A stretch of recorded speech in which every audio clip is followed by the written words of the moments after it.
retired colonel ng China. At ngayon yata professor pa yan doon sa kailang bansa. Hindi maganda yung kanyang akusasyon sa Pilipinas. Mabuti na lang at sinagot po ni Commodore J. Tariela, spokesperson ng National Task Force West Philippine Sea, tungkol po dun sa katatapos lang na South China Sea International Conference. Okay? At talagang may tuturing nating ibang-iba ang tingin ng China sa atin. Pakinggan po ninyo ito.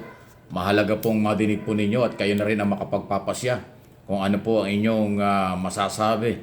Ano ha, pati yung mga lumang issue hinuhukay-hukay pa at alam mo na, bahagi ng kanilang mga gustong palabasin. From China, in all your speech, what do you want to say? Basically, I can anticipate. It's not a surprise to me, but it is surprising to me to see how you portray China as a devil in the region, while yourself look almost like an angel. But let me ask you a question that I talked yesterday. In 2000 and 2013, Filipino Coast Guard killed Chinese fishermen from Hainan Island and from Taiwan.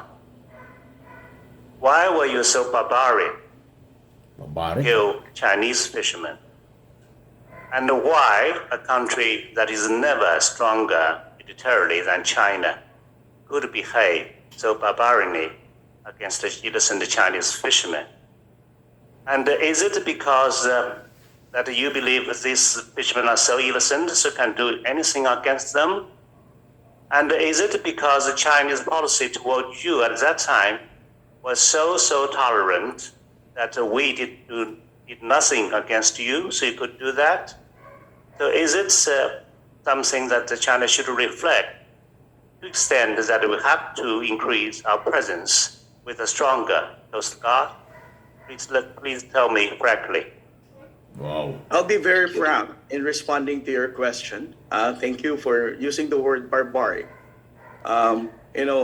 Coast Guards in the region, not just the Philippine Coast Guard, is not a barbaric. You were mentioning about Yes. the shooting incident in Taiwan in 2013 and also a maritime incident that happened between the Philippine Navy and Vietnam.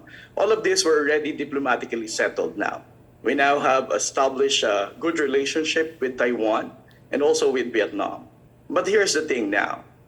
Among the countries in the region, we all have a positive diplomatic relationships in discussing the South China Sea.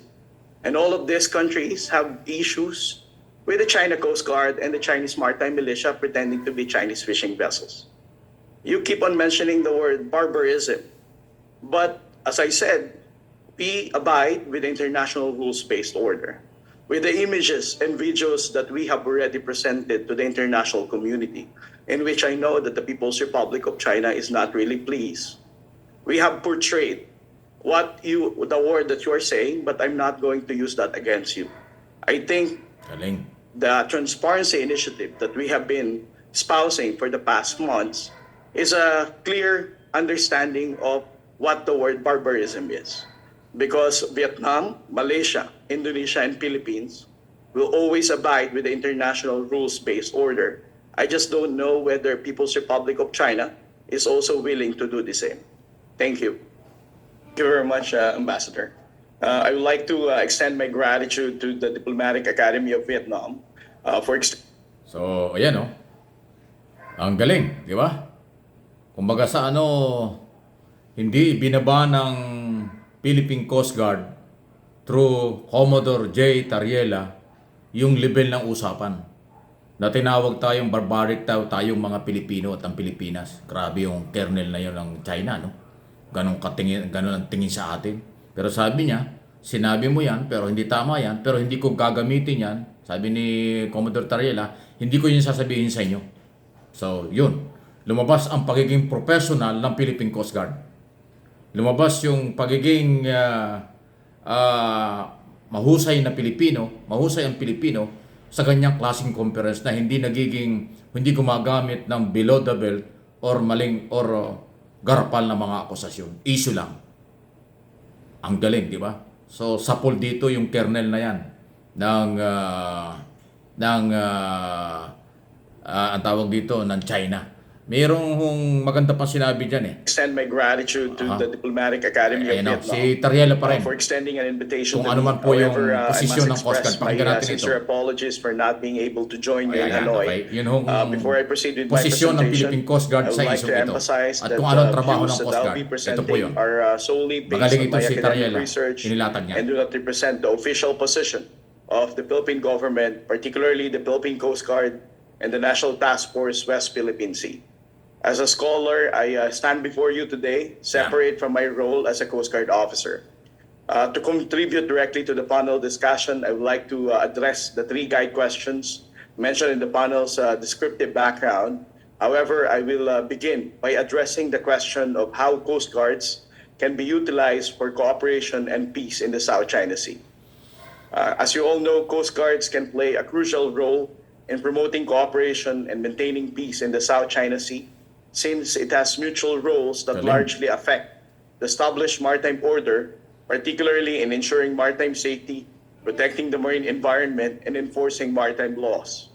By leveraging these capabilities and expertise of Coast Guards, nations can promote stability, enhance security, and foster peaceful resolutions in the region. It is worth mentioning that the Coast Guard is not a new maritime organization.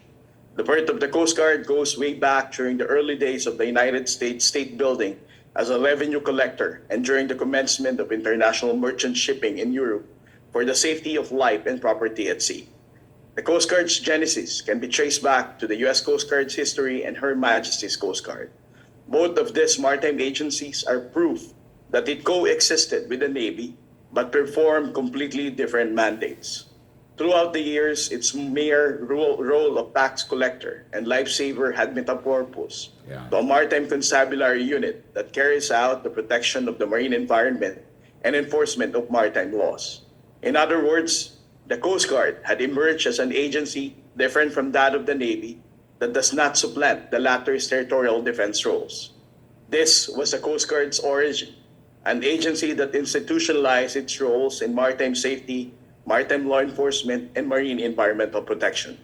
Both the respective Coast Guards have safeguarded the national interest by initially ensuring that smuggling activities are entirely halted and that the custom obligations are practically settled. These two So, ayan malinaw po yung sinasabi ni Commodore J. Tariela, spokesperson ng National Task Force West Philippine Sea. Yung kanilang trabaho at kanilang ginagawa ay tungkol lang sa maritime security, pangalagaan yung ating karagatan. Hindi sila lumalampas, hindi nila inaabuso. At siyempre, yung territory lang natin ang kanilang responsibilidad. So, yan po yung posisyon. Maganda yan. Inuulit ko, ito po yung South China Sea International Conference. At doon sa unang portion, doon ang maganda dahil lutang na lutang doon yung napakasamang tingin ng kernel sa mga Pilipino at sa Pilipinas. Pati yung 2,000 insidente ng mga ngisda doon, inulit pa, tapos na pala yung nasolve na. Itong lately na kailang ginagawa na, ano ba yung mga ginawa ng China? Pangaharas sa ating resupply. Okay? Pag laser, water cannon, panghaharang sa ating mga mangisda, hindi tinalakay ng kernel. Ang tinalakay niya yung 2,000 na insidenteng minawala daw sa kailang mga mangisda. Ayun. Tapos tinawag na barbaric, grabe yun. So, napaka-professional ni Commodore Tariela, hindi ibinaba yung level. Yan ang sinasabi ko. Professional, paninindigan, yan ang kailangan. Advocacy at paniniwala ng Philippine Authority, yan ang ating suportahan. Yung mga pinaggagawa ng mga Chinese na yan, Chinese official, former official, ay alam na nating napakaliit ng respeto, halos wala silang respeto at napakaliit ng tingin nila sa mga Pilipino.